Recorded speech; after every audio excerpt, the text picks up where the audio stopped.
minha querida, seja muito bem-vinda ao meu canal aqui no YouTube. Meu nome é Ana Clara, sou psicanalista, sou mãe do Rafael, que tem 5 anos de idade, e nesse espaço aqui a gente debate temas relacionados a casamento, autoestima feminina e maternidade. E se você está passando por desafios no seu casamento, não deixa de dar um like aqui nesse vídeo e também se inscrever no meu canal aqui no YouTube para você receber notificações de vídeos como esse em primeira mão. Hoje nós vamos falar sobre o caso de um marido que jogou na cara da esposa, que a avó dele, a mãe dele, que essas mulheres da família dele tiveram vários filhos e não viviam cansadas, não viviam se queixando, davam conta de tudo.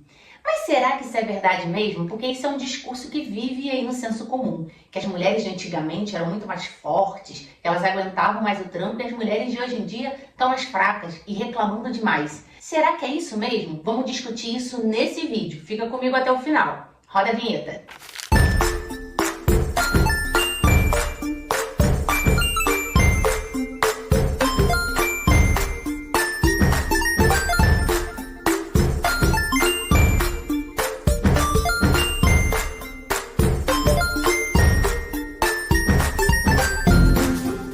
Olha, eu recebi a seguinte mensagem de uma seguidora. Ana, estava bastante cansada e reclamei com meu marido sobre isso. Acabamos discutindo porque eu cobrei ele mais participação em casa. Porém, ele jogou na minha cara que a avó dele teve 7 filhos e não reclamou desse jeito. Que a mãe dele teve 3 e não vivia fazendo esse drama. Fiquei bastante chateada com isso. Você que está aí me assistindo já ouviu esse comentário do seu marido ou de alguém próximo a você? Já coloca aqui nos comentários. Bem, vamos lá. Esse tipo de comentário vem normalmente de 2 fontes, pela minha experiência clínica, ouvindo mulheres, ouvindo mães. São homens que se referem às suas antepassadas, às suas figuras de referência femininas como mãe e avó, como sendo muito mais fortes que a sua esposa. Isso, infelizmente, é algo recorrente. E também de mulheres mais velhas, invalidando o cansaço e a dor das mulheres mais jovens, quando elas reclamam que estão cansadas, que elas estão com alguma questão relacionada à maternidade, à vida delas, e essas mulheres chegam e falam: assim, eu aguentava, eu não vivia cansada desse jeito. Entre outras coisas. O fato é que eu discordo que as mulheres de hoje em dia, elas são mais fracas. Eu discordo completamente disso e eu vou trazer aqui alguns pontos para a gente pensar sobre isso. O primeiro ponto que a gente tem que considerar é que não havia antigamente uma jornada dupla de trabalho para as mulheres. Deixando claro que as mulheres sempre trabalharam, sempre. Durante toda a história da humanidade, a gente vai ver mulheres trabalhando e trabalhando muito. Sobretudo as mulheres das classes populares, obviamente. Porém, naquela época, antigamente, as mulheres elas ficavam em casa. De uns 50 anos para cá, houve um momento muito significativo de mulheres no mercado de trabalho. Hoje, grande parte das mulheres estão no mercado de trabalho, estão trabalhando. Então, elas saem de casa, elas saem do ambiente doméstico.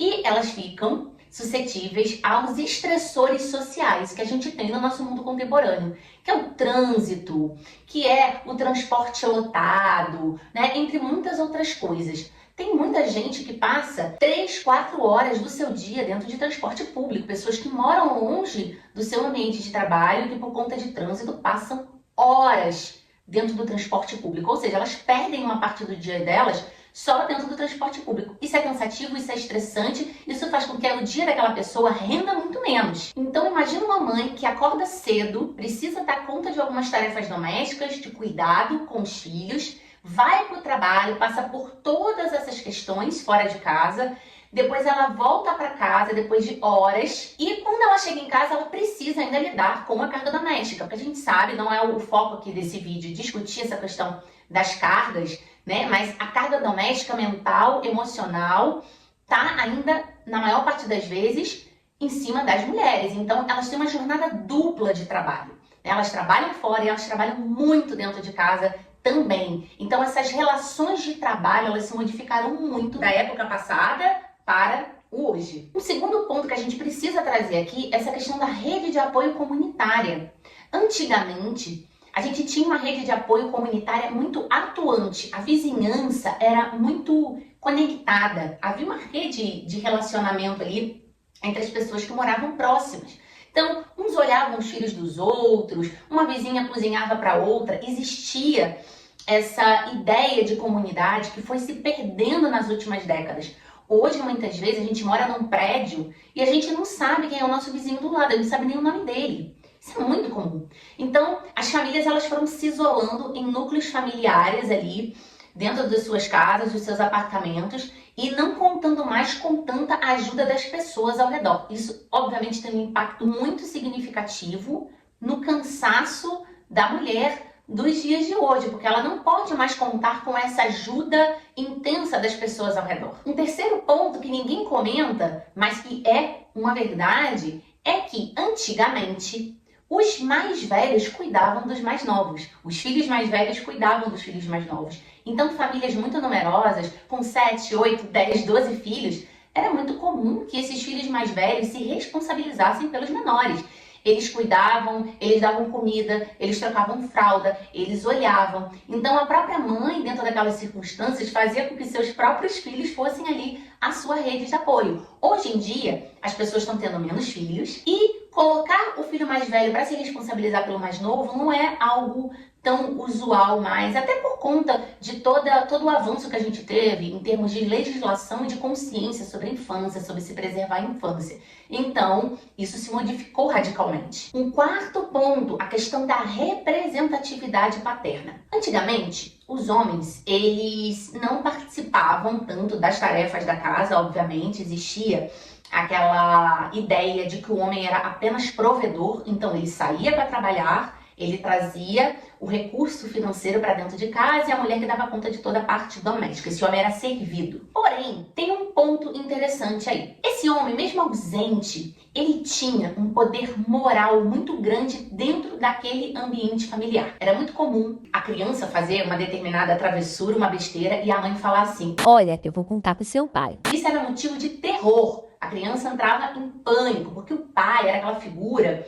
autoritária. Se meu pai souber que eu fiz uma besteira, ele vai me dar uma surra de cinto, ele vai me botar de castigo, né? Não que essa figura seja uma figura ok. Autoritarismo não é bom, tá? Não tô defendendo aqui autoritarismo, mas eu tô falando aqui sobre contextos que a gente precisa entender. Então, acaba que quando o pai ele tinha essa representatividade muito forte dentro de casa, mesmo ausente, porque esse poder moral dele continuava ali dentro daquela casa, existia uma carga menor para as mulheres em relação à educação das crianças. Porque havia esse poder autoritário do pai, né? Desse sujeito que vai ali castigar, que vai dar conta do recado ali se a criança não estiver andando no trilho. Hoje a gente vive uma experiência muito diferente. Os homens, de maneira geral, estão emocionalmente muito ausentes dos lares. Isso é uma constatação que eu faço atendendo mulheres cotidianamente. Várias delas me falam que eles não se envolvem em praticamente nenhum tipo de cuidado, seja cuidado físico, seja esse cuidado emocional, que tem a ver com o educar, com o olho no olho, com estar junto, com estar presente, dar o apoio emocional que a criança precisa em determinados momentos. Os homens eles estão ausentes, mesmo morando na mesma casa que os filhos. Eles estão muito ausentes emocionalmente. Isso fez com que as mulheres se sobrecarregassem ainda mais. Um quinto ponto que é importante a gente trazer, que tem um pouco a ver com o que eu falei anteriormente, é a questão da modificação da educação. Antigamente, a educação era autoritária. Era surra de cinto, era ajoelhar no milho, né? Ou era a famosa chinelada, as crianças eram castigadas até fisicamente. Só que hoje a gente vive um mundo diferente, a gente já sabe que o castigo físico, ele traz mais medo do que realmente uma educação genuína. A criança, ela acaba tendo mais medo do que necessariamente aprendendo coisas importantes, valores.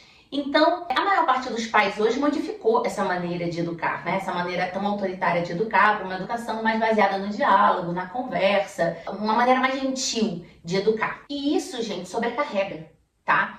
É muito mais fácil você pegar e botar medo numa criança do que você sentar, conversar, reparar, observar, né? Ser gentil, respirar fundo para não gritar. Isso demanda muita energia mental e emocional. E é por isso que é mais difícil hoje educar filhos dentro desse contexto de uma educação mais gentil. Naquela época a mãe falava cala a boca e acabou.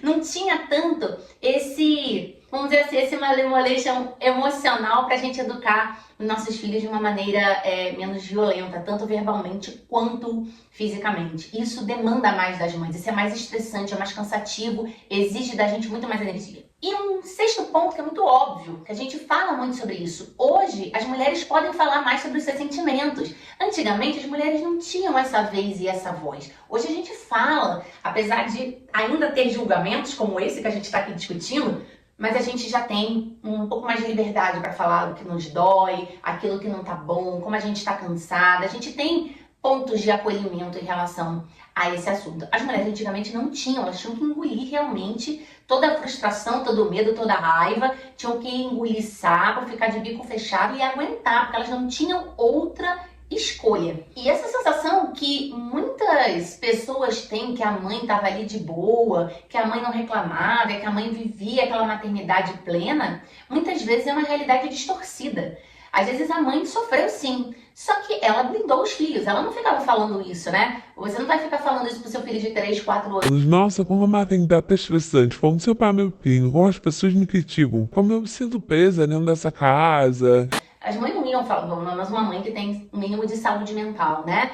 Não fala isso pro filho. Muitas vezes ela disfarça, ela blinda o filho em relação a essas questões. Então muitas vezes essa mulher não falou, né, pra esse homem que tá aí falando isso, né, com você, porque ela quis blindar ele, né? Ela não quis envolver ele nesses problemas que eram problemas do mundo adulto. E aí ficou-se essa ideia, essa fantasia de que ela estava ali ótima, enquanto ela poderia nem estar tão ótima assim. Ou seja, as mulheres de hoje, elas não estão mais fracas. Eu acredito que em alguns pontos a maternidade de hoje é até mais difícil que a de antigamente.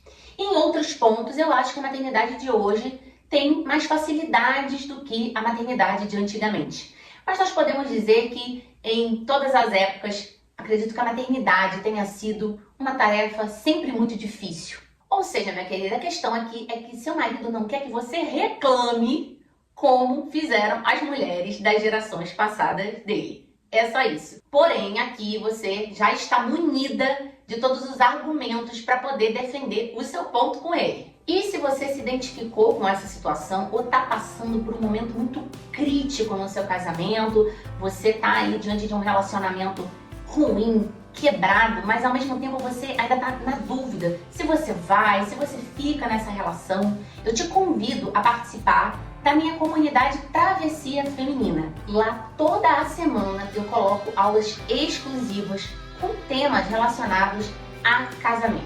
Como por exemplo, falta de libido, será que eu me separo ou não me separo por conta dos filhos? Será que meu marido é narcisista? Relacionamentos tóxicos, entre muitos outros temas. E para se inscrever é muito simples, basta você clicar no link que está na descrição desse vídeo. Pois bem, vamos ficando por aqui. Eu espero muito que você tenha gostado desse vídeo, que tenha te ajudado e nós nos vemos na próxima semana.